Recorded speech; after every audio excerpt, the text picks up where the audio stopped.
আল্লাহ মানা নবী মানা নয়, আরে নবী মানলে আল্লাহ মানা হয়। আল্লাহ মানা নবী মানা নয়, নবী মানলে আল্লাহ মানা হয়। এ কথা তো আবু তাহিরের নয়, এ কথা তো কোরআনেতে কয়। আল্লাহ মানা নবী মানা নয়, আরে নবী মানলে আল্লাহ মানা হয়। আমার সাথে পড়ুন, ভালো লাগার জায়গা মদিনা, ভালোবাসার জায়গা মদিনা, ভালো লাগার একটু মহাব্বতে ভালোবাসার, যারা নবীর মুহাব্বতে রাসূলুল্লাহকে মুহাব্বত করে সিনাতে লাগি রাসূলুল্লাহর মুহাব্বতে নাত গুনগুনাবে। এই নাত গুনগুনানোর আওয়াজ আপনার আমার নবীজি মদিনা শরীফ থেকে আপন রওজা শরীফ থেকে নিজ কান তারাতে শ্রবণ করতে পারেন। এ দলিল আছে না নেই? আপনাদেরকে আজকে দিয়ে যাব। আচ্ছা বলুন তো, আমাদের নবী জিন্দা না মুর্দা? আর একটু জোরে। নবী কে আমাদের মতন ছিলেন? নবী হলেন জিন্দা নবী, নবী হলেন হায়াতুল নবী। এই নবীকে যারা মুহাব্বত করে, আজ রাউতখানা গ্রামবাসী নবীর মুহাব্বতে নাত পড়তে থাকবে। আমার নবীজি মদিনা শরীফ থেকে এই নাত শরীফ শুনতে পারেন। আর প্রয়োজন হলে রাউতখানা গ্রামে নবী আমার হাজিরি দিতে পারেন। তাই সবাই মিলে একসঙ্গে পড়ুন, ভালো লাগার জায়গা মদিনা, ভালোবাসার। একটু মুহাব্বতে পড়ুন না, একটা আওয়াজ তুলেন, ভালো লাগার জায়গা মদিনা, ভালোবাসার। এত সুন্দর জায়গা আর তো দেখি না, এত সুন্দর জায়গা কোথাও দেখি না।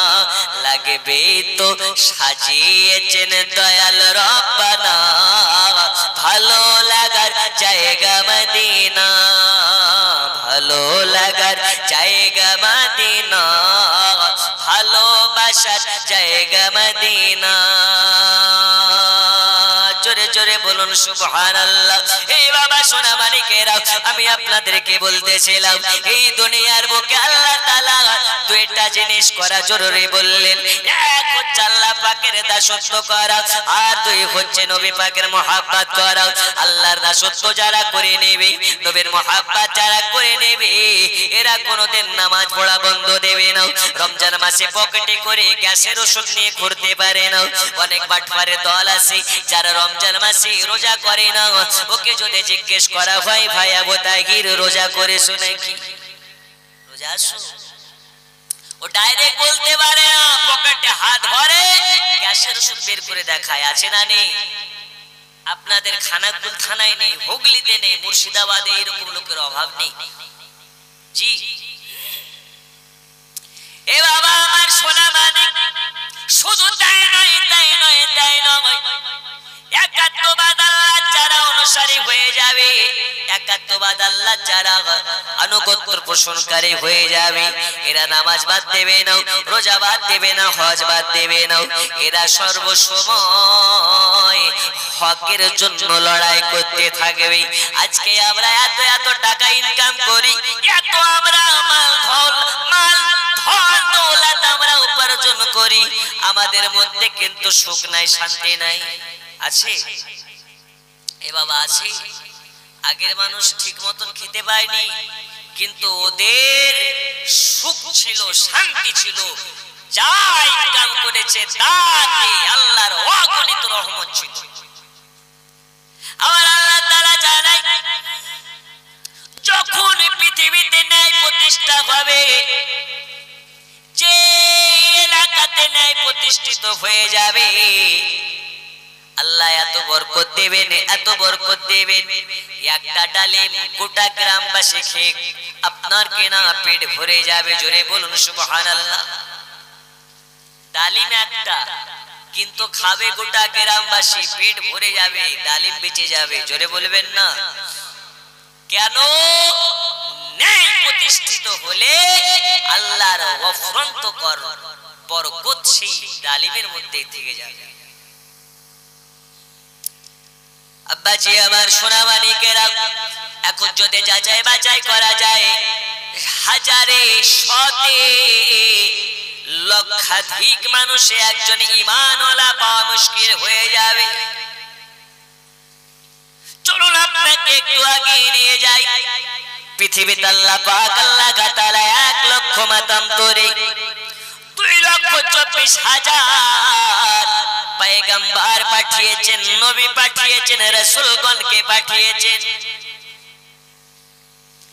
1,24,000 পয়গম্বরের মধ্য থেকে একজন আল্লাহর পয়গম্বর যার নাম হযরতে মুসা কালিমুল্লাহ। মুসা কালিমুল্লাহ জামানাতে একটা সময় এত দুর্ভিক্ষ চলতেছিল, আকাশ থেকে পানি পড়ে না, আকাশ একদম ক্লিয়ার, একদম যেন আপনার খটখটে জমিন হয়ে গেছে, জমিন তামা হয়ে গেছে, আকাশ ক্লিয়ার হয়ে গেছে। এত রৌদ্র তাপ, এত রৌদ্র তাপ মুসা কালিমুল্লাহ জামানাতে আপনার কিনা বনি ইসরাইলের কওমের যারা ছিল সবাই মিলে মুসা কালিমুল্লাহর কাছে গিয়ে চলে গেল। যাওয়ার পরে বলে, ও আল্লাহর নবী মুসা কালিমুল্লাহ, আল্লাহ তাআলা অনেক দিন যাবত বৃষ্টি দেয় না, আকাশে মেঘ দেখা যায় না, এই জমিন আর জমিন নাই, জানো তামা হয়ে গেছে, আকাশ থেকে বৃষ্টির পানি না পড়ার কারণে ও আল্লাহর পয়গম্বর মুসা আমরা গুনাহগার, আল্লাহর কাছে আমাদের হাত কবুল হয় না, আপনার কাছে আমরা এসেছি, চলুন আপনি একটু দোয়া করুন যাতে আল্লাহ পাক বৃষ্টি দান করেন আমাদের মাঝে। আজ যদি বৃষ্টি না হয় তাহলে আমরা সবাই পানির জন্য মারা যাব। বন্ধুরা আমার সোনা মানিকেরা, মুসা কালিমুল্লাহ বললেন, শুধু আমি নয়, এলাকাকে অবগত করে দাও, জানিয়ে দাও অমুক তারিখে অমুক দিনে সবাই মিলে এক জায়গাতে হয়ে আল্লাহর কাছে 2 হাত তুলে পানি চাওয়া হবে।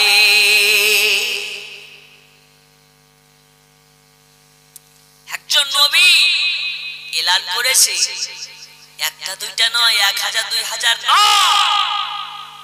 লক্ষাধিক মানুষের আবির্ভাব ঘটে গেছে। জোরে বলুন সুবহানাল্লাহ। আর একটু জোরে হবে না সুবহানাল্লাহ? লক্ষাধিক মানুষ হযরতে মুসা কালিমুল্লাহ সবাইকে নিয়ে বারার কাছে 2 হাত তুলে দোয়া করে। দোয়া হয়ে গেল, কেঁদে কেঁদে চোখের পানি ফেলে ফেলে দোয়া কমপ্লিট হয়ে গেল, কিন্তু আল্লাহর হুকুমে 1 ফোঁটা আকাশ থেকে বৃষ্টি পড়ে না। জোরে বলুন। একজন নবী দোয়া করছেন কিন্তু বৃষ্টি নেই, তাহলে আমাদের মতন মৌলবি একদিন কেন মাসের পর মাস যদি চোখের পানি নাকের পানি এক করে দিয়ে বৃষ্টি হবে কি করে? ইমামও যেমন, ওর মুসল্লিও তেমন, বক্তাও যেমন, ওর শ্রোতাও তেমন। বক্তা এসেছে, ওর শ্রোতা কয়জন সুদখোর কয়জন মদখোর ই খোঁজ নেয় না, ওর টাকা নিয়ে দরকার, ওর টাকা নিয়ে বাড়ি যায়। ইমাম সাহেব ইমামতি করতে এসছে, ওর মুসল্লি কোথা থেকে আসলো, বিনা উজুতে না কিসে, হারামখোর না হালালখোর দেখে না, ওর সংসার আছে, ওর চাকরি বাঁচাতে হবে। আল্লাহর কি রহমত থাকবে? হক বলা খুব কঠিন, হক বলা যেমন কঠিন, হককে শোনা আরো বড় কঠিন। কথা বুঝেননি? বন্ধু আমার সোনা মানিক, এইবারে মুসা কালিমুল্লাহ হাত তুলে আপনার কাছে আল্লাহর কাছে দোয়া করতে লেগেছে। সবার চোখ দিয়ে পানি ঝরে যায়, চক্ষু দিয়ে পানি ঝরে ঝরে পাঞ্জাবি ভিজে যায়, দাড়ি মুবারাকা ভিজে যায়, কিন্তু আল্লাহ পাকের হুকুমে কিন্তু পানি আকাশ কে পড়ে না। আচ্ছা পানি দেওয়ার মালিক কি? একটু জোরে বলুন কে? खिलाने वाला है रब ताला, बारिश देने वाला है रब ताला, सब कुछ देता है अल्लाह और दुनिया को चलाते हैं मुस्तफा। जोरे बोलुन सुबहान अल्लाह। बंधुरे আমার সোনা মানিক এইবারে হাত তুলে দোয়া করে, আল্লাহ তাআলা বৃষ্টি দেয় না। তখন বনি ইসরাইলের কিছু মানুষে বলতে লাগলো, ওগো আল্লাহর নবী মুসা, আপনি দোয়া করলেন তবু কেন আল্লাহ বৃষ্টি দিলেন না? তখন মুসা কালিমুল্লাহ এলান করে দিলেন, তোমাদেরকে আমি জানিয়ে দিই, যারা গুনাহ করেছো তারা চলে যাবে, যারা জিন্দেগিতে গুনাহ করনি তারা আজকের দোয়াতে শামিল হবে। এই আর যদি বলি রাউতখানায় আমার জালসায় তারা ওয়াজ শুনবে যারা জিন্দেগিতে গুনাহ করনি, আর যারা গুনাহ করেছো সবাই চলে যাবে। আমার শুধু চোখ বন্ধ করতে দেরি, সামনেকার চেয়ার কিন্তু ফাঁকা হতে দেরি হবে। একটু হানা বলবেন হবে? আচ্ছা আপনারা কি আল্লাহর ফারিস্তা বসে আছেন নাকি? না, আমি আন্দাজ করি এমন কোন মা সন্তান জন্ম দেয়নি এই মুহূর্তে যে বুকে হাত দিয়ে বলতে পারে হুজুর আমার লাইফে একটা গুনাহ নেই। আছে না নেই? কিন্তু তাই বলে কি ভালো মানুষ নেই? অবশ্যই আছে। যতদিন আল্লাহ ওয়ালা থাকবে ততদিন দুনিয়া থাকবে। জোরে বলুন, আর একটু জোরে। মোদের নবীর জন্ম হলো যেদিন মক্কায়, শুকনো গাছে ফুল ফুটিল মরু সাগরায়, নবীর এক ইশারায় গাছে সে সালাম জানাই, নবীর এক ইশারায় গাছে সে সালাম জানাই, আসমানের ওই চাঁদ জাগাত খেলো না মাগো, তোমার লালের নাই তুলনা, জামানা দিওয়ানা ও মামিনা, তোমার লালের নাই তুলনা মাগো, তোমার লালের নাই তুলনা। বন্ধু আমার সোনা মানিকেরাও, আল্লাহর পয়গম্বর মুসা কালিমুল্লাহ বলে দিলেন, ওরা থাকবে যাদের জিন্দেগিতে গুনাহ নাই, বাকি লোক সবাই চলে যাবে। আজ এই দোয়ার মাহফিলে আল্লাহ তাদের হাত কবুল করবে, যারা জিন্দেগিতে একটাও গুনাহ নাই সে আজকের দোয়াতে থাকবে। ওই মাহফিল থেকে, দোয়ার মাহফিল থেকে লক্ষ লক্ষ মানুষে চলে গেল, কেউ নাই সাইড থেকে চলতে লেগেছে। মাহফিলে কিছু মানুষ থেকে গেল, সবাই মিলে আল্লাহর কাছে দুই হাত তুলে কান্না করে আর দোয়া করে, আল্লাহ আমি মুসা আমার উম্মতদেরকে নিয়ে আপনার কাছে হাত তুলেছি, ওগো মাবুদ আল্লাহ আপনি আজকে হাত তোলার ওসিলাতে বৃষ্টি দিন। কেঁদে কেঁদে চোখের পানিতে দাড়ি ভিজে যায়, কিন্তু আল্লাহর হুকুমে এক ফোঁটা বৃষ্টি জমিনে পড়ে নাই। জোরে বলুন সুবহানাল্লাহ। এক ফোঁটা বৃষ্টি নেই। ওই সময় মুসা কালিমুল্লাহ বলে, চলে যাও রে চলে যাও, আমার কথা কি শুনতে পাও না? এবার আমি হুকুম করে দিলাম, যার জীবনে একটা গুনাহ আছে সেও থাকবে না, যার জিন্দেগিতে একটাও গুনাহ নাই সে আজকের দোয়াতে থাকবে, আল্লাহ তার দোয়া কবুল করবে, আর এই দুনিয়াতে আল্লাহ তাআলা বৃষ্টি দেবে। তখন আপনার কিনা চক্ষুটা মুসা কালিমুল্লাহ যখন বন্ধ করেছে, ডানে বামে তাকায় কেউ নাই, সবাই পালিয়ে গেছে। এক কোণাতে একটা কানা ব্যক্তি বসে আছে। কে বসে আছে? কানা, অন্ধ, চক্ষু নেই। ও বসে আছে। তো মুসা কালিমুল্লাহ বলে চোখের সঙ্গে কি কানও গেছে নাকি রে? এলান কি শুনোনি? যার জিন্দেগিতে একটা গুনাহ থাকবে সেও চলে যাবে। আজকে ওই ব্যক্তির দোয়া আল্লাহর কাছে মঞ্জুর হবে যার জিন্দেগিতে একটা গুনাহ নেই। জোরে বলুন আল্লাহ। তখন অন্ধ ব্যক্তিটা বলছে, হুজুর গো, আমি এলান শুনেছি বলে এখন পর্যন্ত বসে আছি, না হলে থাকতাম না। কেমনে কি?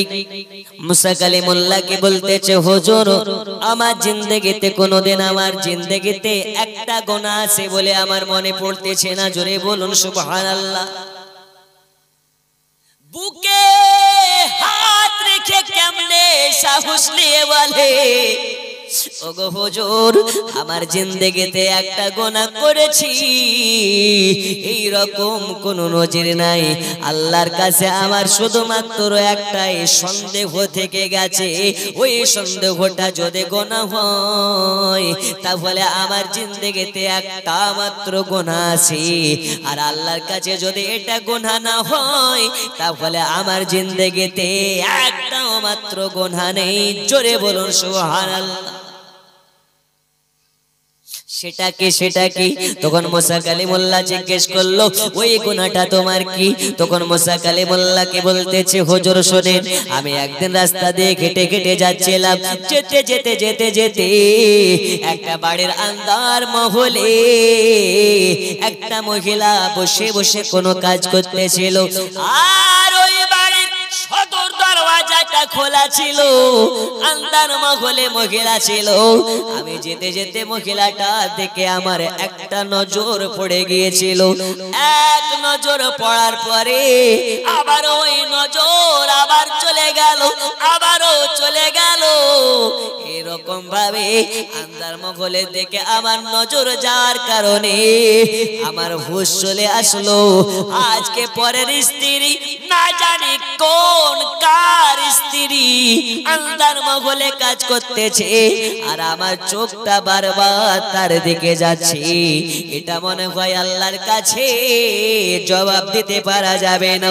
এই কারণে আমি সঙ্গে সঙ্গে আমার পুটলির ভিতরে হাত ভরে দিয়ে লোহা জাতীয় কিছু বের করে আমার চোখের উপরে আপনার কেন আঘাত করতে শুরু করলাম।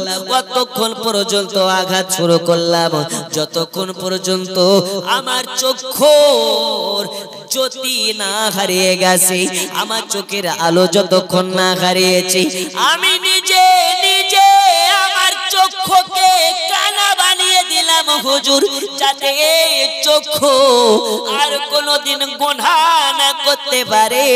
ও গো আল্লাহর নবী মুসা, আপনার কাছে আমি জানতে চাই, এই গুনাহ যদি আল্লাহ মাফ করে তাহলে আমার জিন্দেগিতে একটাও গুনাহ নেই, আর আল্লাহ যদি মাফ না করে আমার লাইফে এই গুনাহ ছাড়া কোনো গুনাহ নেই।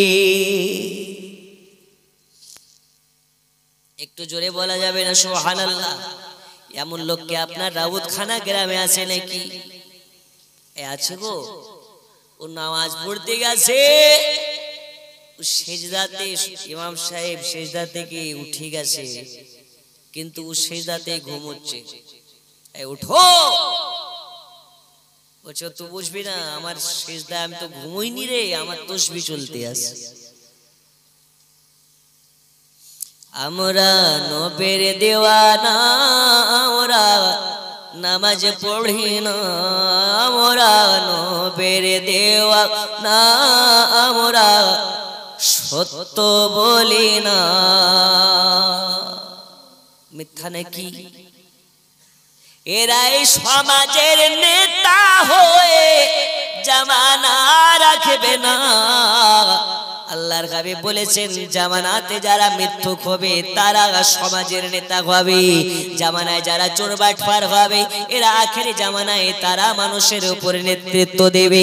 আচ্ছা বলুন তো, এইগুলো কিয়ামতের আলামত আমরা চোখে দেখতে পাচ্ছি কি পাচ্ছি না? মূর্খরা দেশ চালাবে, মূর্খরা সমাজের নেতা হবে, এটা আমার কথা নয়। আজ থেকে 1400 বছর আগে মদিনার প্রান্তরে আখেরে জামানার নবী বলে গেছে।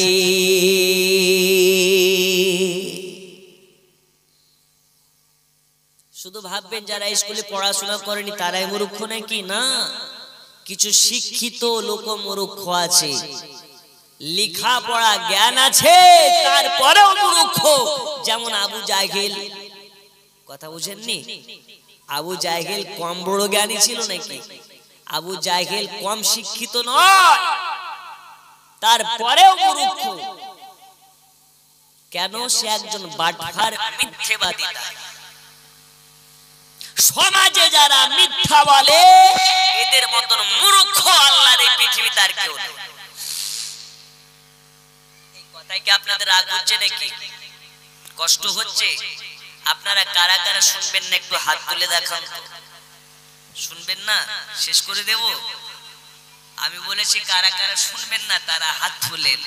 এখন দেখি এরা ঘুমের ঘরে হাত তুলেছে না জেগে জেগে তুলেছে, আল্লাহ পাক জানে।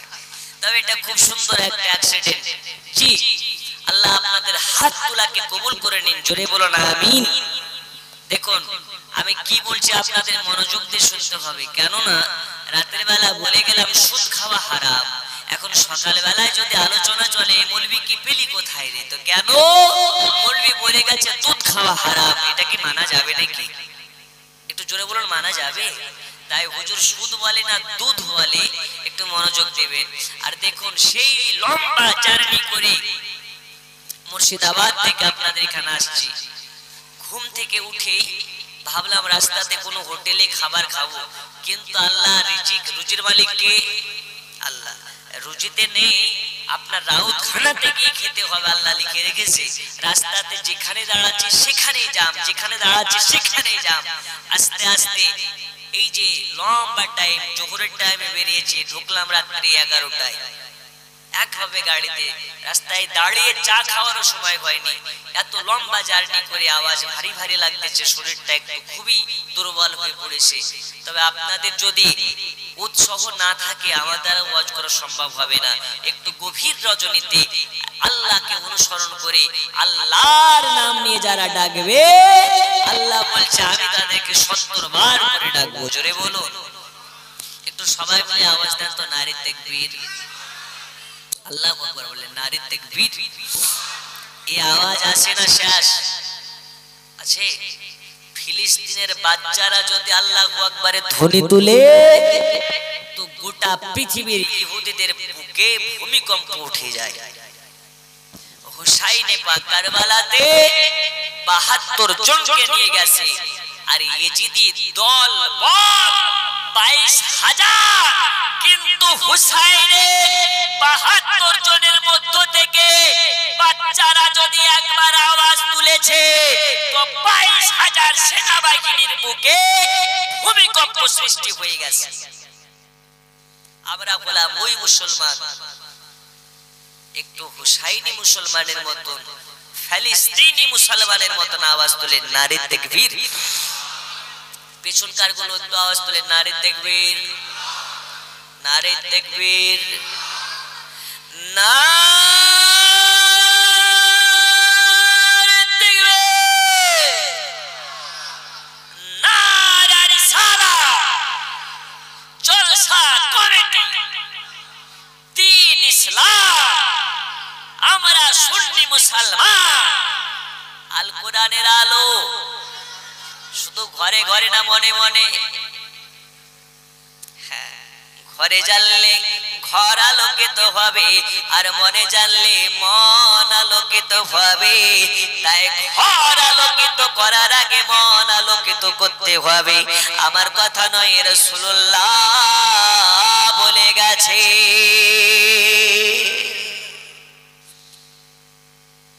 এ বাবা সোনামানিকেরা, আমি আপনাদেরকে বলতেছিলাম হযরত মুসা কালিমুল্লাহ বলে আল্লাহর কসম, আল্লাহর কসম, আজকে আমার দোয়া কবুল হবে কি জানি না, তবে আল্লাহর কাছে একমাত্র তোমার দোয়াই নিশ্চয় কবুল হবে।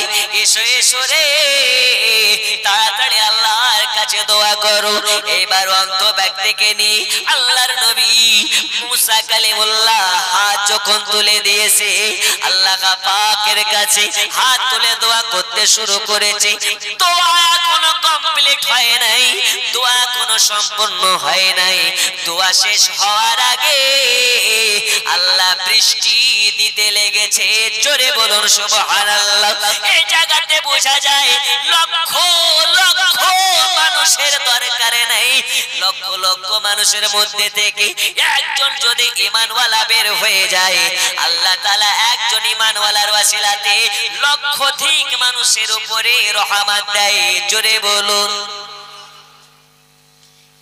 সবাই মুমিন নয়, হাজারে একজন মুমিন হয়। সবাই মুমিন নয়, লক্ষতে একজন মুমিন হয়। সবাই মুমিন নয়, সবাই মুমিন নয়, কোটি কোটিতে একজন মুমিন হয়। নবীওয়ালা চারটেখানে কথা নয়, নবীর মহব্বতে নবীর সাহাবীরা জীবন কুরবানি করে দিয়েছে। আর আমরা কেমন নবীর দেওয়ানা, নবীর মহব্বতে ফজরের নামাজ পড়তে ওঠে না। আমরা কেমন নবীর দেওয়ানা, এখন পর্যন্ত মুখে দাঁড়িয়ে রাখতে পারি না। নবীর মহব্বতে নবীর সাহাবীরা জীবনকে উৎসর্গ করে ফেলেছে। আর আমরা কি করতে পেরেছি? আপনাকে একটা ঘটনা বলি বন্ধু আমার, সোনা মানিকেরা, এই দুনিয়ার বুকে নবীর মহব্বতে নবীর সাহাবীরা নিজেদেরকে কেমন করে নিয়োজিত করেছে। আচ্ছা বলুন তো, নবীর কাছে ছোট বড় কালো ধলো বলে কিছু আছে নাকি? নবীর কাছে সবাই এক। কারণ নবী আমাদেরকে আদর্শ শিখিয়ে গেছে, আল্লাহর সৃষ্টি কোনোদিন অসুন্দর হতে পারে না। আল্লাহ যাকে সৃষ্টি করেছে আল্লাহর পছন্দ মতোই, আল্লাহর পছন্দ মতো রূপ ধারণ করে আল্লাহ তাকে দুনিয়াতে পাঠিয়েছে। এখন আপনাকে কালো করে দুনিয়াতে আল্লাহ পাঠিয়েছে, আল্লাহ আপনার রূপটা নিজেই বানিয়েছে। এখন যদি ওই কালো ব্যক্তিকে কেউ কালো বলে তুচ্ছ করে, আল্লাহর রুচিতে সে আপনার তুচ্ছ করবে। যদি কেউ নাকটা বলে, একজন বেঠে মানুষ বলে একজন বেঠেকে তুচ্ছ করে, আল্লাহ তাকে বেঠে বানিয়েছে। আল্লাহ সিদ্ধান্ত নিয়েছে সে বেঠে হবে। এখন যদি বেঠে বলে তাকে কেউ তুচ্ছ তাচ্ছিল্য করে, আল্লাহ সিদ্ধান্ত সে প্রশ্ন তুলবে। আর যারা আল্লাহর সিদ্ধান্তে প্রশ্ন তুলবে, আল্লাহ তাআলার কাঠগড়াতে কাল কিয়ামতের মাঠে তাদেরকে জবাব দিতে হবে। এই বাবা সোনা মানিকেরাও, আল্লাহ নবীর মহব্বতকারী হতে গেলে, মুমিন হতে গেলে, মুসলমান হতে গেলে, পূর্ণাঙ্গ মুকাম্মাল নবীওয়ালা হতে গেলে ভালো কালো হওয়ার প্রয়োজন নেই, আপনার কিনা ধুলো হওয়ার প্রয়োজন নেই, আপনার লম্বা হওয়ার প্রয়োজন নেই, দেখতে সুন্দর হওয়ার প্রয়োজন নেই। কারণ আল্লাহর কাছে একজন ফর্সা চামড়াওয়ালার ব্যক্তি যা আপনার কিনা তার যতটা মর্যাদা, একজন কালো ব্যক্তির মর্যাদা ততটাই। এটা আপনার কেমন করে আপনাকে একটু হাদিস থেকে বুঝিয়ে দিই। আল্লাহর নবীর একজন সাহাবী যার নাম হচ্ছে হযরতে আপনার কিনা জুলাইবিব রাদিয়াল্লাহু তাআলা আনহু। কি নাম? নাম শুনেছেন? হযরত জুলাইবিব রাদিয়াল্লাহু তাআলা আনহু। কি নাম বললাম একটু জোরে বলেন। আমরা শুধু জানি নবীর সাহাবী একজনই কালো ছিল, তার নাম কি? বেলাল। শুধু বেলাল নয়, এরকম একাধিক সাহাবী ছিলেন কালো। তার মধ্যে থেকে বেলালের থেকেও কালো, বেলালের থেকেও অসুন্দর দেখতে, তার নাম হচ্ছে হযরত জুলাইবিব রাদিয়াল্লাহু তাআলা। আচ্ছা আপনাদের দিকে বেঠে মানুষ হয়, দেখেছেন না? ওদেরকে কি বলে? এক এক এলাকায় এক একটা নাম ডাকে। কেউ বলে বাউন, কেউ বলে বেঠে, কোন কোন এলাকায় বামুন বলে, কোন কোন এলাকায় আপনার কি বলে খাটো বলে। আপনারা কি বলেন? নাট্টা। আচ্ছা জায়গা তো বেঠে বললে বুঝতে পারবেন তো। বেঠে একমাত্র সাহাবী হযরত জুলাইবিব রাদিয়াল্লাহু তাআলা আনহু যিনি দেখতে অসুন্দর, কালো, তুচ্ছ, সাইজেও তিনি বেঠে, একদম ছোট। বন্ধুরে আমার সোনা মানিক, এই জুলাইবি রাদিয়াল্লাহু তাআলা আনহুকে দয়াল নবী আমার ছোট থেকে লালন পালন করে বড় করেছেন। যখন যুবক হয়ে গেল, বিবাহ লায়ক হয়ে গেল, আল্লাহ নবী সাল্লাল্লাহু আলাইহি ওয়াসাল্লাম জুলাইবির মাথায় হাত বুলাইয়া বুলাইয়া বলে, জুলাইবি, জুলাইবি, লম্বা তোমার লম্বা সময় আমার সঙ্গে গুজরে গেল, আজ তোমার বিবাহর সময় হয়ে এসেছে। বলো জুলাইবি, তুমি কি বিবাহ করতে চাও? তুমি যদি বিবাহ করতে রাজি হও, আমি নবী নিজেই তোমার বিবাহ দিয়ে দেব। ঘটকগিরি করা রাসূলুল্লাহর সুন্নাত, কিন্তু আমাদের এলাকায় যে পন্থা আছে ঘটকগিরি, এই ঘটকগিরি কি সুন্নাতের মধ্যে পড়ে? ও বিটির বাপের কাছেও নেয়া ভাঙা, বেটার বাপের কাছেও নেয়া ভাঙা, এরা হচ্ছে দালালি করে। এই রকম ঘটকগিরি করা শরীয়ী বিধানে হারাম।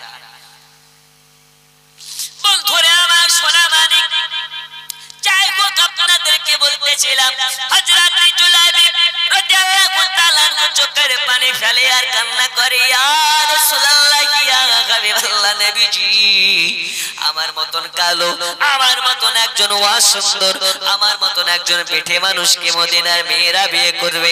কে বিয়ে করবে? আমাকে তো বিয়ে কেউ করবে না, কারণ আমার কোনো ঠিক নাই। এই জুলাইবি রাদিয়াল্লাহু তাআলা আনহুর বাপ মায়ের কোনো ঠিক ঠিকানা ছিল না।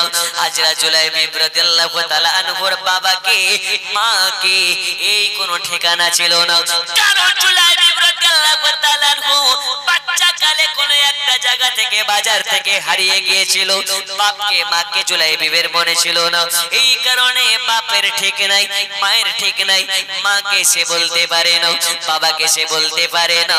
আর একজন মা বাবা যার আপনার কিনা ঠিক ঠিকানা নেই, ওই ছেলে কিংবা ওই মেয়েটা সমাজে বসবাস করে, তার মনে কত যন্ত্রণা, সে ছাড়া অন্য কেউ বুঝতে পারে না, ঠিক কিনা?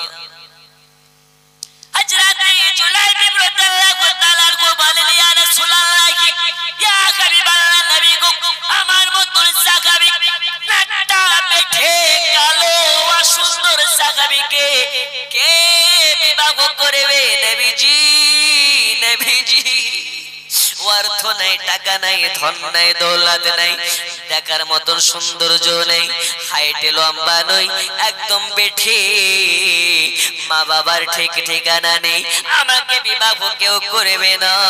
ইয়া রাসূলুল্লাহ, ইয়া হাবিবাল্লাহ, আমার বিবাহ নিয়ে আপনাকে ব্যস্ত হতে হবে না, আমি জুলাইবি আপনার কদমের কাছে সারাটা জিন্দেগিকে আমার গোলামি করে কাটিয়ে দিতে রাজি।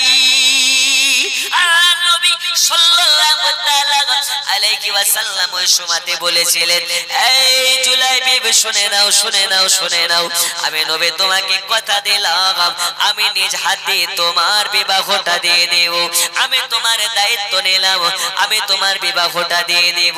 বন্ধুরে আমার সোনা মানিক, এইবারে আল্লাহর নবী সাল্লাল্লাহু তাআলা আলাইহি ওয়াসাল্লাম মসজিদে নামাজ পড়ার জন্য গিয়েছে। নামাজ পড়া কমপ্লিট হয়ে গেল, ডানে বামে সালাম ফিরিয়ে দিলেন। আল্লাহর নবীর কিছু সাহাবী ছিলেন যারা আনসারী সাহাবী, এই আনসারী সাহাবীদের মধ্যে থেকে একজন আনসারী সাহাবীকে আমার নবী ডেকে নিলেন, আরে আনসারী সাহাবী, শোনো শোনো শোনো, নবী ডাকে। ওই আনসারী সাহাবী নবীর কাছে হাজির হয়ে গেলেন। আল্লাহর নবী তখন বলতেছেন, ওগো আনসারী সাহাবী, বলো বলো, তোমার নাকি একটা সুন্দর, অপূর্ব, অতুলনীয় একটা সুমতি আল্লাহ তোমাকে কন্যা দিয়েছে। বলে, হ্যাঁ হুজুর, আল্লাহ আমাকে একটা আকাশের পূর্ণিমার ন্যায় সুন্দর একটা কন্যা দিয়েছে। আল্লাহ নবী বললেন, ওই কন্যাটার বিবাহ দেবে নাকি? তখন ওই সাহাবী মনে মনে চিন্তা করতেছে, মনে হয় নবী বিবাহ করবে নাকি, জোরে বলুন। মনে লাড্ডু ফুটতেছে, নবী বিবাহ যদি করে তাহলে আমার তো সৌভাগ্য, আমার কপাল খুলে যাবে। জোরে বলবেন না সুবহানাল্লাহ। দেখুন এই গভীর রাত্রিতে আপনাদের আওয়াজ একটু খুলতে হবে, একটু জোরে বলুন সুবহানাল্লাহ। কারণ আনসারী, শুধু আনসারীরা নয়, সমস্ত সাহাবীরা চায় যে নবী আমাদের সঙ্গে একটা সুসম্পর্ক করুক। আর নবীর সম্পর্কে যারা পড়ে যাবে বিনা হিসাবে জান্নাতে। জোরে বলুন, যদি সেই ঈমানওয়ালা হয়। এ বাবা সোনা মানিকেরা আমার, আল্লাহর নবী সাল্লাল্লাহু তাআলা আলাইহি ওয়াসাল্লাম বলে, হ্যাঁ বিবাহের প্রস্তাব দিতেছি, তোমার মেয়েটার বিবাহ দেবে নাকি? আনসারী সাহাবী বলে, ইয়া রাসূলুল্লাহ, ইয়া হাবিবাল্লাহ, কেন নয়, কেন নয়? আপনি যখন বিবাহ করতে চান, আল্লাহ আমাকে একটা মেয়ে না দিয়ে যদি হাজার হাজার মেয়ে দেয়, আপনার কদমে আমি সবাইকে দিয়ে দিতে পারি। নবী আমার বলছে, আনসারী সাহাবী, এই মেয়েটাকে আমি বিবাহ করব না, কে করবে? আমার একজন ভালোবাসার সাহাবী আছে যার নাম জুলাইবিব রাদিয়াল্লাহু তাআলা আনহু। জোরে বলুন। এই জুলাইবিবের নাম যখন বলেছে, আনসারী সাহাবীর মুখটা কালো। বলে, ইয়া রাসূলুল্লাহ, ইয়া হাবিবাল্লাহ, হঠাৎ করে আমি তো সিদ্ধান্ত জানিয়ে দিতে পারি না। বাড়িতে স্ত্রী আছে, বিবি আছে, কন্যা আছে, তাদের কাছ থেকে পরামর্শ না নিয়ে আপনাকে আমি হঠাৎ করে জানাতে পারি না। ওগো নবীজি, দুঃখ নেবেন না, কষ্ট নেবেন না, আমার স্ত্রীর সঙ্গে একটু আলোচনা করে আপনাকে জানিয়ে দিচ্ছি। তার নবীকে এবার ছোট করে আনসারী সাহাবী বাড়ি চলে যায়। বিবিকে যাওয়ার পরে ঘটনাটা খুলে খুলে বলে। বিবি তখন বলতেছে, এটা কি সম্ভব হতে পারে? একজন বেচ্চিরে দেখতে ছেলে, একদম অসুন্দর দেখতে, চেহারাটা একদম কালো, হাইট একদম নাট্টাও, বাবার ঠিক নাই, মার ঠিক নাই, টাকা নাই, পয়সা নাই, একদম অখাদ্য অখাদ্য অখাদ্য, এর সঙ্গে কেমনে বিয়ে দেওয়া যায়? না না, বিয়ে দেওয়া যাবে না। আমাদের মেয়ে আকাশের পূর্ণিমার মতন সুন্দর, আর ওই রকম একজন বেঠে কালো, বাবা নাই, মা নাই, টাকা নাই, পয়সা নাই, এইরকম একজন ছেলের সঙ্গে বিবাহ কেমনে দেওয়া যায়? তখন তার মা বাবার কথা শোনার পরে মেয়েটা যে মেয়ের সঙ্গে বিবাহর কথার জন্য নবী আমার বলেছি, ওই মেয়েটা রুমের ভিতর থেকে বাবার বলা বলি শুনে নিয়েছে, কথা বলা বলি শুনে ঘরের ভিতর থেকে বাইরে দৌড়াতে দৌড়াতে আসি। আর আসার পরে বলে, ও গো মা, ও গো আব্বা, জানো আপনাদের মতন তো বেয়াদব আর কাউকে দেখে নাই, আপনাদের মতো ছোট ভাবনা চিন্তার মানুষ আমি কাউ কোনোদিনও দেখি নাই। ও গো মা, ও বাবা, আপনি কি জানেন না, নবীর সিদ্ধান্ত মানে আল্লাহর সিদ্ধান্ত। আল্লাহ যেটা করতে চায় নবীর মাধ্যমে সেটা করিয়ে নাই। যান যান, চলে যান, চলে যান নবীর কাছে, যেখানে নবীর চয়েস সেটা আমার চয়েস। ও আব্বা হুজুর, চলে যান, চলে যান। নবী জায়গা বুঝি সেটা আমরা বুঝি না। নবীর মতন ভালো বুঝদার দুনিয়াতে কেউ নাই। নবী আমার দুনিয়ার সবার জন্য শিক্ষক হয়ে এসেছে। দৌড়াতে দৌড়াতে চলে যান, নবীর পছন্দতে কোনোদিন সিদ্ধান্ত তুলবেন না। ওগো বাবা, ও মা জননী, আপনি কে জানেন আল্লাহর নবী ওই যে জুলাইবিবকে ভালোবেসে পছন্দ করেছে। নবীর পছন্দ মানে আল্লাহর পছন্দ। জোরে বলুন। নবী যাকে পছন্দ করে নাই, আল্লাহ তাকে পছন্দ করে নাই। আজকে নবীর পছন্দ জুলাইবিব, নবীর যেখানে পছন্দ হয়েছে, আমি আপনাদের কন্যা আমারও সেখানে পছন্দ হয়েছে। আর দেরি নয়, দেরি নয়, জলদি করে নবীর কাছে যান আর মসজিদে বিবাহর প্রস্তুতি নেন। আমি আজকে জুলাইবিবকে বিবাহ করার জন্য এক পায়ে তৈরি হয়ে গেছি। জোরে বলুন সুবহানাল্লাহ। এ বাবারা, ও পর্দার আড়ালের মা খালারা গো, দুনিয়ার বুকে যারা নবীওয়ালা হয়ে যাবে ওয়ালি হবে, এরা নবীর মুহাব্বতে জীবন কুরবান করে দেবে, এরা নবীর মুহাব্বতে জীবন দিয়ে দেবে, কিন্তু নবীর সিদ্ধান্তে কোনোদিন প্রশ্ন করবে না, নবীর সিদ্ধান্তে কোনোদিন আঙুল তুলতে পারবে না। আজ এই জালসা থেকে একজন মারদে মুজাহিদকে দেখতে যাই, দয়াল নবীর মুহাব্বতে নবী পাককে ভালোবেসে একজন হাত তুলে বলতে পারেন, হুজুর আজকের জালসাতে আমি কথা দিলাম, আজকের জালসা থেকে ওয়াদা করে নিলাম, আজকের জালসায় আমি ওয়াদা করে নিলাম নবীর মুহাব্বতের সুন্নাত, নবীর ভালোবাসার সুন্নাত, এই যে দাড়ি মোবারক আছে আজকের পরে থেকে কোনোদিন দাড়ি কাটবো না, এই রকম ওয়াদা করনে वाला একজন আছে নাকি? হবে হুজুর আজকে থেকে কথা দিলাম কোনোদিন দাড়ি কাটবো না, এমন দিওয়ানা একজন হবে? আল্লাহ নবী বলেছেন, যার মুখে আমার রাসূলুল্লাহর দাড়ি থাকে আল্লাহ তাকে জাহান্নামের আগুনে পোড়াতে লজ্জা বোধ করে। জোরে বলবেন না? আর একটু জোরে হবে না? একজন মায়ের সন্তান আছেন, আজকে ওয়াদা করতে পারেন হুজুর আজকে থেকে কোনোদিন দাড়ি কাটবো না, একজন হাত তুলে বলতে পারেন? আছেন? কি নাম ভাই আপনি? আসেন একটু সামনে আসেন, মাশাআল্লাহ আসেন। নারে তাকবীর, একটু জোরে নারে তাকবীর। কই দাড়ি আছে না নেই আপনার? নাই? কি বলছে ও? হয়নি? রাখবেন তো ইনশাআল্লাহ? আলহামদুলিল্লাহ, যুবক ছেলে গো, আল্লাহ কবুল করে নিন, জোরে বলো না আমিন। আর একজন হবে, আল্লাহর কসম এই দাড়ি রাখা যদি আজকে কবুল হয়ে যায়, আজকে রাত যদি আপনার শেষ রাত হয়, যদি মারা যান, এই দাড়ি রাখার ওসিলাতে হয়তো আল্লাহ আপনাকে জান্নাতি করে দিতে পারে। জোরে বলবেন না? একজন হবে। আর একজন আসছে সামনে থেকে, কি বলতে পারে হুজুর আজকে থেকে আমি ওয়াদা করলাম, কথা দিলাম দাড়ি কাটবো না। নবীর দেশে চলো না, জিয়ারতে ওই মদিনা, স্বপ্নে আমি দেখি সোনার মদিনা। জোরে বলুন, ও মন নবীর দেশে চলো না,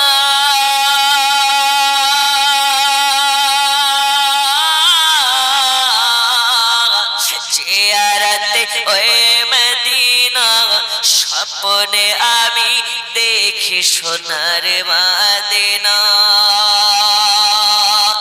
আমার নবী নূরের নবী, তো জাহানের ধ্যানের ছবি, ওই নবীকে দেখার তরে মন হলো মোর দেওয়ানা, স্বপ্নে আমি দেখি সোনার মদিনা। নবীর দেশে চলো না, জিয়ারতে ওই মদিনা, স্বপ্নে আমি দেখি সোনার মদিনা। সুবহানাল্লাহ। আল্লাহ তোমার কাবা ঘর রেখো আমায় মেহমান করে, কত হাজিরা সব তপ করে, আমার যাওয়া হলো না, স্বপ্নে আমি দেখি সোনার মদিনা। নবীর দেশে চলো না, জিয়ারতে ওই মদিনা, স্বপ্নে আমি দেখি সোনার মদিনা। বন্ধু আমার সোনা মানিকেরা, আর লম্বা চওড়া নাই, আপনাদেরকে শর্টের মধ্যে আপনাদেরকে একটু নিয়ে যাই, আধা ঘন্টার মধ্যে দোয়া হয়ে যাবে। আর আপনাদেরকে কয়েকটা মেসেজ দিয়ে আমি চলে যেতে চাই, তাহলে বোঝা গেল আল্লাহর কাছে প্রিয় হতে গেলে চোখ থাকা জরুরি নয়, আল্লাহর কাছে প্রিয় হতে গেলে আপনার লম্বা হওয়া জরুরি নয়, আল্লাহর কাছে প্রিয় হতে গেলে আপনাকে সুন্দর হওয়া জরুরি নয়, আল্লাহর কাছে প্রিয় হতে গেলে গেলে, আপনার তাগড়া হওয়ার প্রয়োজন নেই। আল্লাহর কাছে প্রিয় হতে গেলে মালওয়ালা ধনওয়ালা টাকাওয়ালার প্রয়োজন নাই। আল্লাহর কাছে প্রিয় হতে গেলে নবীওয়ালা ঈমানওয়ালার প্রয়োজন আছে।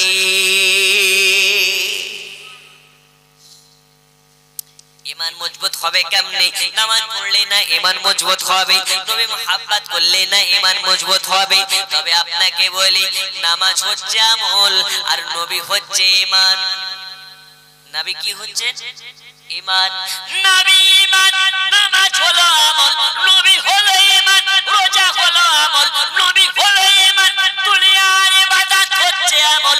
যদি ঈমান না থাকে আমলের কোনো দাম নাই। আপনাকে আজকে আমি বোঝাতে চাই। আচ্ছা বলুন তো, এই জিনিসটার নাম কি? একটু জোরে বলুন। মোবাইল। বুড়া থেকে নিয়ে ছোড়া, বাচ্চা থেকে নিয়ে কাচ্চা সবাই চেনে। এখন বুড়া মানুষের থেকে বাচ্চারা বেশি চেনে, ঠিক কিনা? জি। এই মোবাইল ফোন যদি থাকে আপনার বাড়িতে, আপনার বড় ছেলে বড় হয়েছে, কাজ কামের জন্য বিদেশে গিয়েছে, সৌদি গিয়েছে, দুবাই গিয়েছে, কুয়েতে গিয়েছে, একটা ফোন যদি থাকে ভিডিও কলের মাধ্যমে দেখা যায় কি যায় না? আমার বাড়ি মুর্শিদাবাদে, ইউটিউবে দেখেছে, দাওয়াত করেছে। আপনারা আমাকে আগে দেখেননি, আজকে প্রথম দেখলেন। আচ্ছা, কিসের সাহায্যে? মোবাইল ফোনের সাহায্যে। শুধু মোবাইল নয়, মোবাইলটা আছে বটে, কিন্তু মোবাইলে একটা সিম কানেকশন থাকা লাগে, লাগে না? লাগে না? এখন সিম আছে, কিন্তু সিমে যদি পয়সা না থাকে ফোন যাবে? একটু জোরে বলুন, যাবে? সিম আছে, মোবাইল আছে, কিন্তু সিম কার্ডে রিচার্জ করা নেই, তাহলে কি কল যাবে? রিচার্জও আছে, কিন্তু দেখা যাচ্ছে ওই রিচার্জে শুধু কল রিচার্জ আছে, ডাটা রিচার্জ নেই, কল যাবে? যাবে না।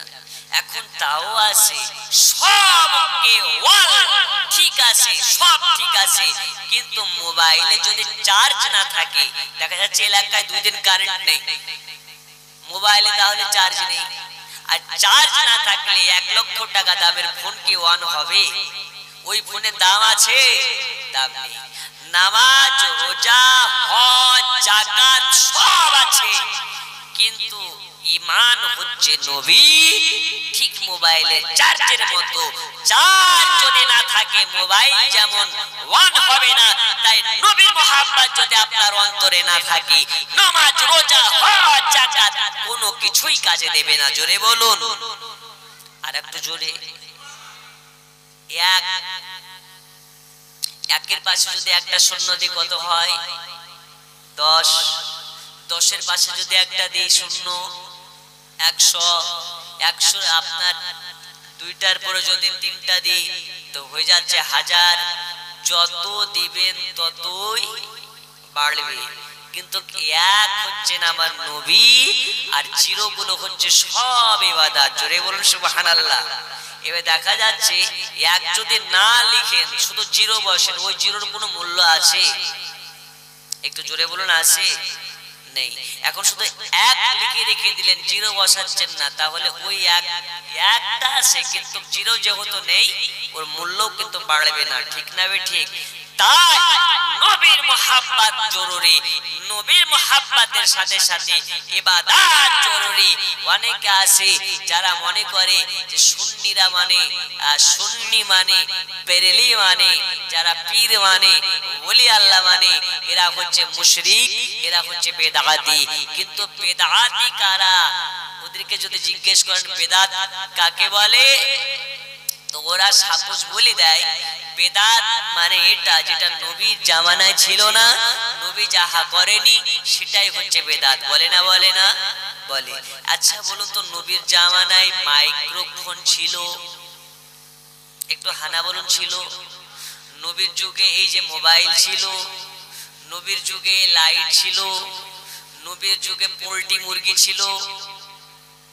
একটু হানা বলেন, ছিল? তুমি কত বড় মৌলবি, পোল্ট্রির গোশত খাওয়া জায়েজ, একটা দলিল দাও। পোল্ট্রির গোশত খাওয়া হালাল,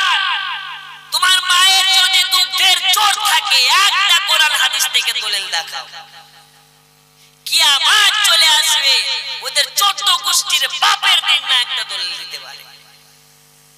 চ্যালেঞ্জ। পোল্ট্রি শব্দ কোরআনেও নাই, হাদিসেও নাই। পোল্ট্রির আবির্ভাব কতদিন? খুব বেশি হলে 20 বছর। তার আগে কি পোল্ট্রি পাওয়া যেত নাকি? যেত না। ঠিক যারা বলে নবীর যুগে নবী যাহা করেছে তা জায়েজ, বাকি সব বেদাত, আমি বলতে চাই নবীর যুগে এই যে আপনার মাইক ছিল না, তাহলে মাইকে ওয়াজ করাও বেদাত। নবীর যুগে ট্রেন ছিল, হাওড়া যাওয়া শিয়ালদা যাওয়া ট্রেন ছিল, তাহলে ট্রেন বেদাত, ট্রেনে যারা চড়বে তারাও বেদাত। নবীর যুগে এই যে কত সুন্দর বাতাস খাচ্ছেন, এই বাতাসের পাংখা ছিল না, তাহলে পাংখাও বেদাত, পাংখার বাতাস খাওয়া বেদাত। যেই মৌলবি বলে কথাই কথাই বেদাত, ওই মৌলবিকে জিজ্ঞেস করুন, আচ্ছা মৌলবি সাহেব নবীর যুগে আপনি ছিলেন? বলবে না, তাহলে তুমিও বেদাত। তোমার বাপ ছিল না, তাহলে তোমার বাপও বেদাত। তোমার গোষ্ঠী ছিল তো না, তোমার 14 গোষ্ঠী বেদাত। আসলে বেদাত কাকে বলে ও জানে না, ওর বাপও জানে না। বেদাত মানে হচ্ছে নতুন। বেদাত মানে, একটু জোরে বলুন, বেদাত মানে নতুন। কিন্তু বেদাতের মধ্যে ভাগ আছে। যেই বেদাতকে বোঝার জন্য মাদ্রাসাতে কমপক্ষে 10 থেকে 15 বছর ক্লাস করতে হয়, পড়াশোনা করতে হয়, তবেই না বেদাতকে বোঝা যায়। বেদাত হচ্ছে 3 প্রকার। আল্লাহর নবী বলেছেন আমার উম্মতের মধ্যে 73টা দল হবে। কয়টা দল হবে? কিন্তু 73টা দল জান্নাতি নয় গো, একটা দল জান্নাতি। ও দল কোন দল? মা আনা আলাইহি ওয়া আসহাবি, নবী এবং নবীর সাহাবাদিগণ যে দল, ওই দলটি জান্নাতি, বাকি 72টা ফেরকা জাহান্নামী। তাহলে দল ভারী হলে লাভ নেই। কারবালায় 22,000 সেনাবাহিনী একদিকে, 72 জন একদিকে, তাহলে 22,000 ওরা ছিল বলে ওদের দল ভারী বলে ওরা কি হক? আমাদের বাংলা একটা প্রবাদ আছে, মানুষে বলে যে 10 যেখানে খোদা সেখানে। আমাদের এলাকায় বলে 10 যেখানে খোদা সেখানে। 10 বলতে 10 জন মানুষ যেখানে খোদা সেখানে, কিন্তু এটা ভুল কথা। 10 যেখানে খোদা সেখানে নয়, হক আছে যেখানে, খোদা আছে সেখানে। এখন দেখা যাচ্ছে 10 জন চিটার বাটপার একসঙ্গে চিটারি করে নিয়ে সে টাকা ভাগ করছে, ওখানে কি আল্লাহ আছে? নেই। হক আছে যেখানে, খোদা আছে সেখানে, হক আছে যেখানে, আল্লাহ আছে সেখানে, হক আছে যেখানে, আমরা মুসলমান আছি সেখানে। কিন্তু আমাদের ঈমান, ওরে বাবা, আমরা কোন মুসলমান গো? আমরা জুতা চুরি করা মুসলমান। এখনো মুসলমান মসজিদে ভালো জুতা নিয়ে যেতে ভয় পায়, গেলে হয়তো চুরি হয়ে যাবে, ঠিক কিনা? ফিলিস্তিনের মুসলমান মসজিদ রক্ষার জন্য জীবন দিয়ে দেয়, আর আমরা মসজিদে জুতা চুরি হয়ে যাবে বলে মৌলভী সাহেবের কিরাত এখনো শুনছে না কেন গো? সে শুনছে না কেন গো? জুতাগুলো মনে গেল। আমরা এমন মুসলমান, ওর দোকান কয়টা, ও বাড়িতে সারাদিন মান স্ত্রীর ঘ্যান ঘ্যান শুনে হিসাব করতে পারে না, ও নামাজের মধ্যেই হিসাব শুরু করে দেয়। আছে না নেই? জি আছে। দিল্লি মসজিদের ইমাম সাহেব নামাজ পড়াচ্ছে, একজন পেছনে পড়তেছে, আল্লাহু আকবার,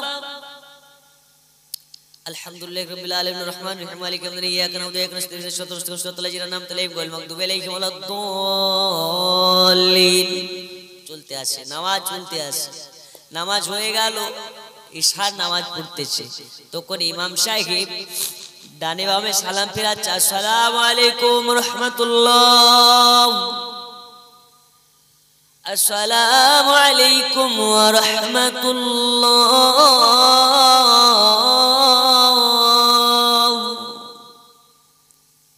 একজন পেছন থেকে বলে হুজুর নামাজ হয় না, আবার গোড়া থেকে পড়ুন। আমাকে চেনো? এত বড় জামে মসজিদে আমি ইমাম, আর তুমি আমার ভুল ধরো বেটা। বলে হুজুর আপনি যে ভুল পড়েছেন আমি যদি প্রমাণ না করতে পারি তো আজ থেকে মসজিদে আসবো না। বল কি করে ভুল পড়েছি? বলছে হুজুর আল্লাহর দয়ায়, আপনাদের দোয়ায় আল্লাহ আমাকে চারখানা দোকানের মালিক করেছে। কয়খানা দোকানের? একটু জোরে বলুন। চারখানা দোকানের। এই চারখানা দোকানের মধ্যে থেকে কলকাতার দোকানের হিসাব হয়ে গেছে প্রথম রাকাত নামাজে।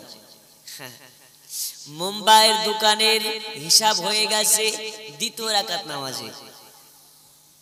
আর এই যে দিল্লির দোকানের হিসাব হয়ে গেছে তৃতীয় রাকাত নামাজে। চতুর্থ রাকাত নামাজে আমি এই মসজিদের নিচে যে দোকান আছে সেইটার হিসাব করি, কিন্তু এই হিসাব এখনো কমপ্লিট হয়নি। এর মানে বোঝা গেল আপনার নামাজ পূর্ণাঙ্গ হয়নি, আপনি 3 রাকাতে সালাম ফিরিয়ে দিয়েছেন। মানে বুঝতে পারেন নামাজের মধ্যে অনেক মানুষ আছে আজকে নামাজ পড়তে গেছে, জুম্মা নামাজটা পড়তে যায় সপ্তাহে, তাও তাড়াহুড়া লেগেই থাকে। 2টার সময় ট্রেন আছে, কেউ ভাবতেছে বাড়িতে মেহমান আছে, কেউ ভাবতেছে এই নামাজ পড়ে গিয়ে গোশত কিনতে হবে, আবার কেউ ভাবছে এই করতে হবে ওই করতে হবে। ওই নামাজের মূল্য নাই। নামাজ किसको कहते हैं? हजरत अली मुर्तजा से पूछिए। नमाज तो वो है जो नमाज से खुदा का दीदार मिल जाता है। जोरे बोलो। আলী বলতেছেন নামাজের মধ্যে এমন ভাবে পাবন্দি হও যে নামাজ পড়বে, যে নামাজে আল্লাহর দেখা পাবে। আল্লাহ নিজে বলেছেন আস-সালাতু মিরাজুল মুমিনিন। যারা দিনে 5 ওয়াক্ত নামাজ পড়বে আমি আল্লাহ তাআলা আমার দেখা পাবে, দিদার পাবে, দর্শন পাবে। জোরে বলুন সুবহানাল্লাহ। একটু জোরে বলবেন না সুবহানাল্লাহ। এই দেখুন রাত্রি 1টা বেজে 56 হয়ে গেছে। আমি বেশি লম্বা না করে এক্ষুনি সালাতু সালাম করে আপনাদেরকে না আখিরে মোনাজাত করতে চাই। তবে বাবা বলি শোনার থেকে আমল করতে হবে বেশি, শোনার থেকে আমল করতে হবে বেশি। চলুন আপনাকে 2 মিনিট একটু বলি, তাহলে বোঝা গেল আল্লাহর কাছে প্রিয় হতে গেলে মুমিন হওয়ার প্রয়োজন আছে, ঈমানওয়ালা হওয়ার প্রয়োজন আছে। ওগো আমার সোনা মানিকেরা, এই দুনিয়ার বুকে আল্লাহর নবীর সাহাবীরা কতই না কষ্ট করে ইসলাম পেয়েছেন, কতই না কষ্ট করে ইসলামের বাণী আমাদের মধ্যে আপনার কি নামাজে পৌঁছে দিয়েছেন। আমরা ভারতের বুকে বসবাস করি, আমরা আল্লাহর ওলিদের মাধ্যমে ইসলাম পেয়েছি, আল্লাহর ওলিদের মাধ্যমে ইসলাম পেয়েছি। আমাদের মধ্যে কিন্তু নবীগণ আছেন নাই, আমাদের কিন্তু আমাদের রাসূল আমাদের হাবিবুল্লাহ আমাদেরকে কলমা পড়িয়ে মুসলমান বানায় নাই। আচ্ছা বলুন তো আজকে সারা পৃথিবীতে মিনিমাম 2 কোটি আপনার কেনা আলেম আছে, 2 কোটি মাওলানা আছে। কয় কোটি? 2 কোটি। বাংলাদেশ, পাকিস্তান, ভারত, আরব কান্ট্রি মিলিয়ে, তুর্কি মুরকি মিলিয়ে যত মুসলিম কান্ট্রি আছে কম বেশ 2 কোটি আলিম ওলামা আছে। আমার মনে হয় 50 লাখ মৌলবি আমাদের ভারতে আছে। হবে না? হবে। এ বাবা সোনা মানিক, সারা পৃথিবীতে 2 কোটিরও বেশি কিংবা 2 কোটি আপনার কেনা মুসলিমদের মধ্যে ধর্মগুরু মাওলানা আছে। আচ্ছা বলুন তো এখন তো সোশ্যাল মিডিয়ার জামানা, ইউটিউবে দেখতে পাওয়া যায়, ফেসবুকে দেখতে পাওয়া যায়, পেপার আপনার কেনা নিউজ পেপারে দেখতে পাওয়া যায়, টিভি চ্যানেলের মধ্যে দেখতে পাওয়া যায়। এই 2 কোটি মুসলমান দিন না জানে কয়জন হিন্দুকে মুসলমান করতে পারে, কয়জন বেধর্মীকে মুসলমান করতে পারে, এইরকম নজির এখন দেখা যায় না। কিন্তু আমার গাউসে খাজা আব্দুল কাদের জিলানীর গোলামের গোলাম হযরতে খাজা মঈনুদ্দিন চিশতি এই ভারতের সরজমিনে যখন এসেছিলেন কোটি কোটি মুসলমান বানিয়ে গেছেন। কিন্তু বর্তমান সময়ে এক শ্রেণীর ওই যে 72 দলের যারা, তাদের মধ্যে থেকে কিছু আলেম ওলামা আছে যারা বলে খাজা মানা যাবে না, খাজার দরবারে যাওয়া যাবে না। কেন খাজার কাছে যাওয়া যাবে না? ওরা বলে খাজার দরবারে তো গাঁজা খায়। কি খায়? গাজা। আচ্ছা বলুন তো, আপনার মাথায় যদি উকুন হয় তো উকুনকে পরিষ্কার করে বের করবেন না মাথা কেটে ফেলবেন? শিক্ষিত মানুষ মাথার উকুন বের করে ফেলবে, আর মূর্খর ভাবনা চিন্তা মনে হয় মাথায় কেটে ফেলতে হবে, ঠিক কি না? আমরা মানি যে অনেক মাজারে কিছু ভণ্ডরা গিয়ে ভণ্ডামি করে, তো ভণ্ডর জন্য তো মাজারওয়ালার কোনো দোষ দেওয়া যায় না। আজমিরে খাজা মঈনুদ্দিন একজন জিন্দা আল্লাহর ওলি, এতে যারা সন্দেহ পোষণ করবে এর ঈমান আছে বলে মনে হয় না, মুমিন বলে মনে হয় না। হিন্দাল ওয়ালি খাজা মঈনুদ্দিন চিশতির ওয়াসিলাতে আজ ভারত, বাংলাদেশ, পাকিস্তানে লা ইলাহা ইল্লাল্লাহ মুহাম্মাদুর রাসূলুল্লাহ পড়া মুসলমান হয়েছে। এই খাজার অবদানকে যারা ভুলে যায় এরা কি মুনাফিক নয়? একটু হানা বলেন, মুনাফিক নয়? মুনাফিক। খাজা মঈনুদ্দিনকে একটু বলে দি 2 মিনিট। খাজা মঈনুদ্দিন ছিলেন তেমন ওলি। খাজা মঈনুদ্দিনের যুগে একজন জাদুকর ছিল যার নাম হচ্ছে জয়পাল যোগী। কি নাম বললাম? জয়পাল যোগী। এই জয়পাল যোগী খাজা মঈনুদ্দিনকে খুব ডিস্টার্ব করতেছে। খাজা মঈনুদ্দিন নামাজ পড়তেছে আর জয়পাল যোগী একটা বড় পাথরকে বলে ইশারা করে দিয়েছে, যা খাজার পিঠে পড়ে যা। এই জয়পাল যোগীর এমন ক্ষমতা ছিল, জাদুর ক্ষমতা, সেকেন্ডে চাইলে আকাশ চলে যায়, সেকেন্ডে চাইলে জমি চলে আসে। চোখ দিয়ে আগুনের বৃষ্টি বর্ষণ করতে পারে। এ বাবা সোনা মানিক, জয়পাল যোগী বড় একটা পাথরকে বলে পাথর। খাজা মঈনুদ্দিন যখন সাজদায় থাকবে তার পিঠের উপরে পাথর তুই চাপা দিয়ে দে।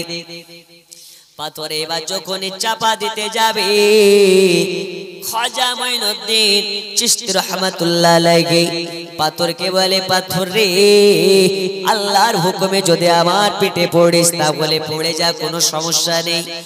আর যদি জয়পালের হুকুমে আসিস তাহলে যেখানে আছে সেইখানে দাঁড়িয়ে থাকবে, লড়বি না। জোরে হবে না সুবহানাল্লাহ? লড়বি না। খাজা মঈনুদ্দিন এই কথা যখনই বলেছে পাথর ঝুলন্ত অবস্থায় থেকে গেছে, পাথর লড়ে না। জয়পাল যোগী বলে, রে পাথর লড়িস না কেন? বলে, আজকে তোমার কথা না শুনলে আজকে আমি তোমার কাছে বরবাদ হয়ে যাব। আর যদি আজকে খাজার কথা না শুনি তাহলে আল্লাহ আমাকে বরবাদ করে দেবে। এই কারণে আমি পাথর আজকে খাজার হুকুমে আর একটু ডানে বামে সামনে লড়তে চাই না। বন্ধুরে আমার সোনা মানিক, এই খাজা মঈনুদ্দিনকে অনেক রকম ভাবে যখন আপনার কিনা টর্চার করতে শুরু করেছিল, খাজা মঈনুদ্দিন চিশতি শেষমেশ কি করলেন? পায়ের খড়মখানা বার করলেন।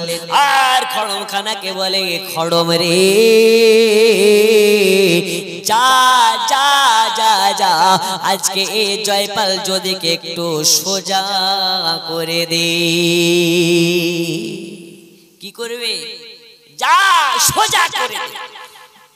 জুতা যখন ছেড়েছে জয়পাল যোগীর মধ্যে ভয় শুরু হয়ে গেছে। ও দৌড়ায় পালাতে থাকে, কিন্তু জুতা থেকে পালাতে পারে না। ও যেদিকে যায় সেদিকে খড়মের বাড়ি পড়ে। জোরে বলুন, আর একটু জোরে।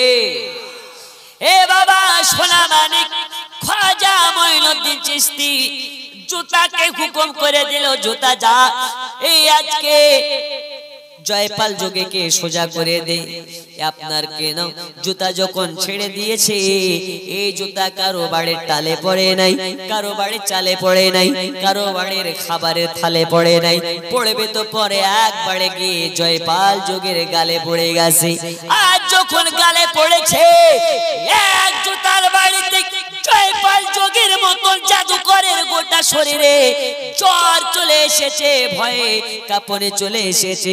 জয়পাল যোগীকে এত মার মারে, এত মার মারে, জয়পাল যোগী দৌড়াতে দৌড়াতে দিশা না পেয়ে খাজা মঈনুদ্দিনের কাছে এসে বলে, হুজুর আর মারে খেতে পারি না, এবারে আমাকে মাফ করে দিন, আপনার জুতাকে থামতে বলুন, নইলে আজকে আপনার খড়গ, আজ আপনার এই জুতাতে আমাকে মারতে মারতে মারতে মারতে মারতে মারতে জানে মেরে ফেলবে। আপনার জুতার বাড়ি সহ্য করতে পারছে না। এত বড় একজন জাদুকর, যেই জাদুকরের চক্ষু দিয়ে আগুনের বৃষ্টি আপনার বর্ষণ করাতে পারে, জয়পাল জাদুকর আপনার সেকেন্ডের মধ্যে আকাশ ভ্রমণ করে ফেলতে পারে, সেকেন্ডের মধ্যে জমিন ভ্রমণ করে ফেলতে পারে। এত বড় জাদুকর হয়ে জুতাতে সোজা হয়ে গেছে। খাজা মঈনুদ্দিন চিশতি বলে, তাড়াতাড়ি করে যদি তওবা করে নাও, তাহলে আজকে তোমাকে জুতার বাড়ি থেকে তোমাকে রেহাই দেওয়া হবে। খাজা মঈনুদ্দিন চিশতি কথা বলতে আছে, কথা বলতে আছে, কিন্তু জয়পাল যদি আপনার কিনা জয়পাল যোগীর পিঠের উপরে জুতার বাড়ি মারা বন্ধ নাই, জুতা চলতে আছে চলতে আছে চলতে আছে।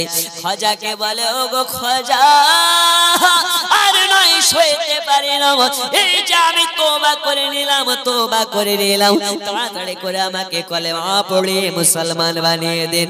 কলমা পড়তেছে, লা ইলাহা, জোরে লা ইলাহা মোহাব্বত, লা ইলাহা, লা ইলাহা ইল্লাল্লাহ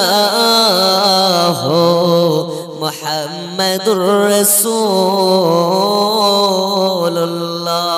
বোঝা গেল, যদি খাজার জুতার বাড়িতে জয়পাল যোগীর মতন বড় জাদুকর সোজা হয়ে যায়, তাহলে এই দেশে গদিতে যে বসুক না কেন, ইনশাআল্লাহ আবারও কোনো একদিন খাজার মতন কোন একজন ব্যক্তি আসবে, এক জুতার বাড়ি দিয়ে তাকেও সোজা করে দিবে। বলুন ইনশাআল্লাহ, বলুন ইনশাআল্লাহ।